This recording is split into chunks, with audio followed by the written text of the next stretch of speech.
آپ دیکھ رہے ہیں استتو ٹائمز خالد مجید کے ساتھ۔ جلال آباد کے مدرسہ مفتاح العلوم میں ختم بخاری شریف کا آیوجن کیا گیا۔ اس موقع پر مدرسے کے طلباؤں کو مولانا مفتی و حافظ قرآن کی ڈگری دے کر دستاربندی کی گئی۔ پروگرام کی صدارت مفتی جمال الرحمن صاحب نے کی، جبکہ نظامت مولانا ولی اللہ صاحب نے کی۔ پروگرام کی شروعات محمد سلمان ابن مولانا محمد رئیس صاحب نے تلاوت قرآن سے کی۔ مدرسے کا الوداعی سبق مفتی شعیب اللہ بنگلورو، نعت پاک مولانا سالم ادے پوری نے پیش کی۔ اس دوران مدرسے کے 50 چھاتروں کو مولانا کی ڈگری، 28 طلباؤں کو مفتی و 10 چھاتراؤں کو حافظ قرآن کی سند دی گئی۔ قاری ولی اللہ صاحب نے چھاتروں کی دستاربندی کر سمانت کیا۔ اس موقع پر انہوں نے اپنے بیان میں کہا کہ ہم لوگوں کو اپنے پختہ ایمان پر رہتے ہوئے نئی ٹیکنالوجی کے ساتھ آگے بڑھنا چاہیے۔ اسلام ایک ترقی پسند مذہب ہے، اسلام میں گمراہی کی گنجائش نہیں ہے۔ دین پر قائم رہتے ہوئے دنیا کو بہتر طریقے سے جی سکتے ہیں۔ نظامت مولانا ایوب صاحب و آخر میں دعا مفتی جمال الرحمن صاحب حیدرآبادی نے کرائی۔ جلال آباد سے ہمارے سنوادداتا اخلاق ملک کی یہ رپورٹ۔ صلی اللہ علیہ وآلہ وسلم کی حیات مبارکہ میں غزوہ احد کے موقع پر ایک خاتون تھی، حضرت سمرہ بنت قیس رضی اللہ تعالی عنہا۔ جنگ احد کے موقع پر جب وہ شہداء کی تلاش میں نکلی تو ایک صحابی نے خبر دی کہ تمہارے بیٹے شہید ہو گئے۔ اس نے کہا چھوڑو، رسول اللہ صلی اللہ علیہ وسلم کے بارے میں بتاؤ۔ پھر جب آگے بڑھی تو امام باقری نے لکھا ہے کہ اسے بتایا گیا کہ تمہارے شوہر شہید ہو گئے۔ اس نے کہا کہ چھوڑو، مجھے بتاؤ کہ رسول اللہ صلی اللہ علیہ وآلہ وسلم کا حال کیسا ہے۔ جب وہ آگے بڑھی تو اس کو بتایا گیا کہ بھائی شہید ہو گئے۔ اس نے کہا کہ چھوڑو، مجھے بتاؤ رسول اللہ صلی اللہ علیہ وآلہ وسلم کا حال کیسا ہے۔ جب وہ آگے بڑھی اس نے نبی اکرم صلی اللہ علیہ وسلم کے چہرے مبارک کو دمکتا دیکھا تو اس نے کہا کل مصیبت بعدک جلل یا رسول اللہ، اللہ کے نبی آپ کے بعد میری ہر مصیبت ہلکی اور آسان ہے۔ ان اداروں سے اور علماء سے محبت انسان کو ایمان کا وہ مقام عطا کرتی ہے کہ دنیا کا ہر چیلنج، ہر مصیبت اور ہر مشکل انسان کو ہلکی نظر آتی ہے۔ مصر کے بادشاہ نے اپنے وزیر اعظم کو حکم دیا تھا، نظام الملک طوسی کو، کہ مدرسہ قائم کرو اور دن رات بچوں کو حفظ کی تعلیم پر لگاؤ۔ تو اس کے وزیر نے کہا تھا کہ اگر اتنا پیسہ فوج پر خرچ کیا جائے تو مشکل وقت میں فوج ہمارے ملک کے دفاع اور ڈیفنس کے لیے کام آ سکتی ہے۔ تو اس وقت نظام الملک طوسی نے کہا تھا کہ دشمن کے ہتھیار اور تیر چلیں گے تو 1 سیکنڈ میں یہ فوج ہار جائے گی، لیکن ان اداروں میں حفظ کرنے والے اور پڑھنے والوں کی دعائیں آسمان سے اس ملک کی تقدیر کو بدل دیتے ہیں۔ یہ ادارے وہ ادارے ہیں کہ جو حالات اس ملک پہ چل رہے ہیں، اگر ہم نے ان اداروں کا ساتھ نہیں دیا تو ہمیں ان حالات سے گزرنا پڑے گا جن حالات سے اسپین کے مسلمان گزرے۔ میں اسپین گیا ہوں، میں نے غرناطہ کی مسجد میں 800 سال الحمرا کے ان محلات میں جہاں سے اذان گونجتی تھی، آج اس پہ چرچ کے نشان لگا دیے گئے، ٹرائنگلز اس پہ باندھ دیے گئے اور کرسچینٹی کو وہاں کمپلسری کر دیا گیا اور وہاں اذان پر پابندی لگا دی گئی۔ یہ ادارے اس ملک میں جو اکابرین نے قائم کیے تھے، حضرت مولانا مسیح اللہ خان صاحب شیروانی علیہ الرحمہ کی روح پر ہزاروں رحمتیں نازل ہو، انہوں نے اس خطے کو نور کا بقا بنایا تھا۔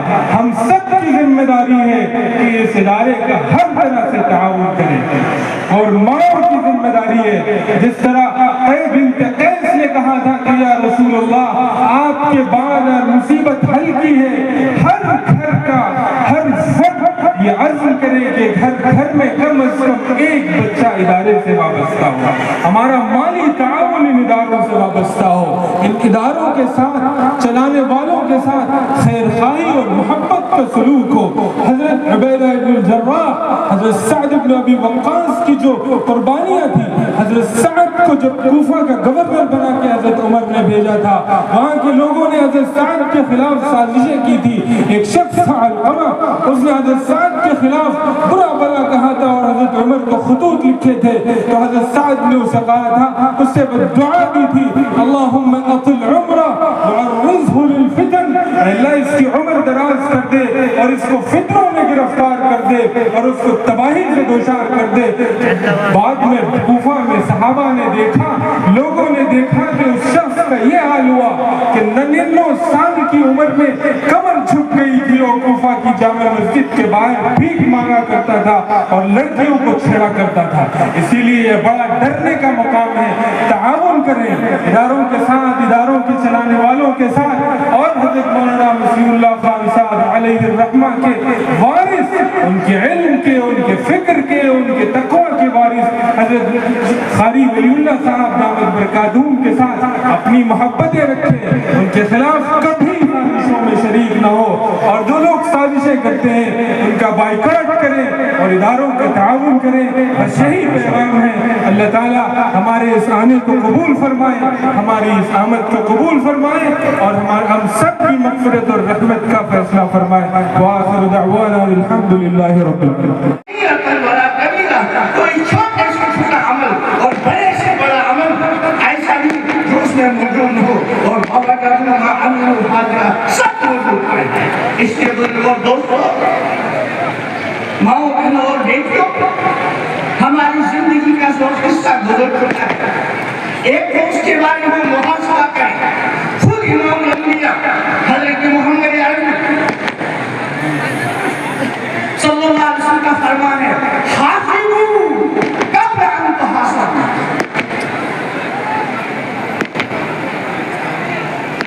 اس سے پہلے کہ تمہارا محاسبہ ہو، تمہارا حساب لیا جائے، حاسبوا قبل ان تحاسبوا، اس سے پہلے خود اپنا محاسبہ کرو. یہ دنیا صرف کمانے کی جگہ نہیں، عزت شرف حاصل کرنے کی جگہ نہیں، بلکہ اس زندگی میں اصل اعمال، اصل زندگی آخرت ہے. امام الانبیاء حضرت محمد عربی صلی اللہ علیہ وسلم کے فرمان میں حضرت علی مرتضیٰ کی روایت ہے رضی اللہ عنہ. کیا فرمایا؟ ایک حالت دنیا مدبرہ ورنہ حالت آخرت مقبلہ، کہ دنیا منہ موڑ کر پیچھے کو چلی جا رہی ہے، ورنہ حالت آخرت مقبلہ اور آخرت آگے کو جا آ رہی ہے.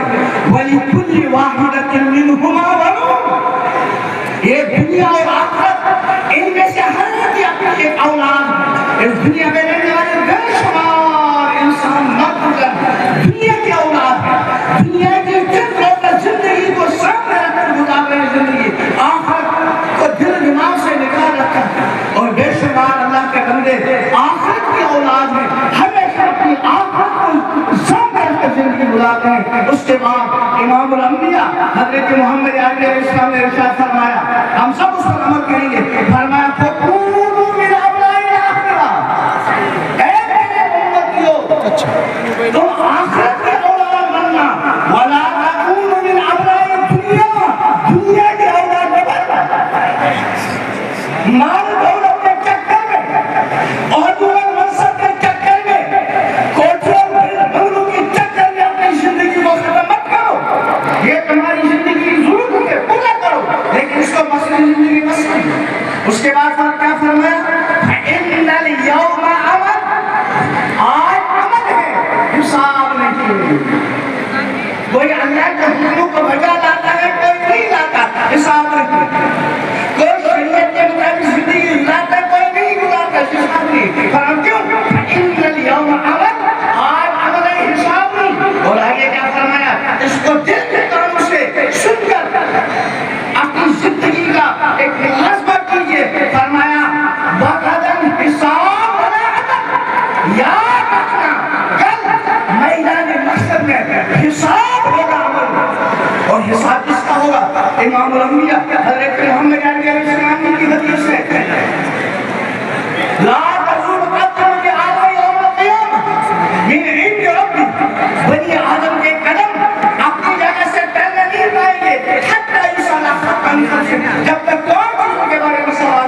بس اس کو دل و دماغ میں بٹھا کر میں اپنی بات کو ختم کرتا ہوں. دل و دماغ میں بٹھائیں. سب سے پہلی چیز العمر فی ما افنا.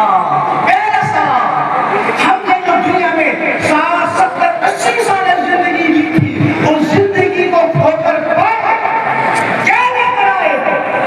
اور پھر فرمایا وہ ان شبابی فی ما اولا. جوان کس چیز میں سے وہ ان مالی مال کے بارے میں من این اکتسب, کہاں سے کمایا. ہم دن رات مال کماتے ہیں, کمانا جانا جائے نہیں, لیکن حرام حرام کا نہیں. ایک حدیث مختصر ہے. فرمایا پیغمبر علیہ السلام نے ایک مرتبہ صحابہ سے سوال کیا اتدرون من المفلس, اور یہ ہم سب سے سوال جانتے ہیں مفلس کون ہے. صحابہ نے اپنے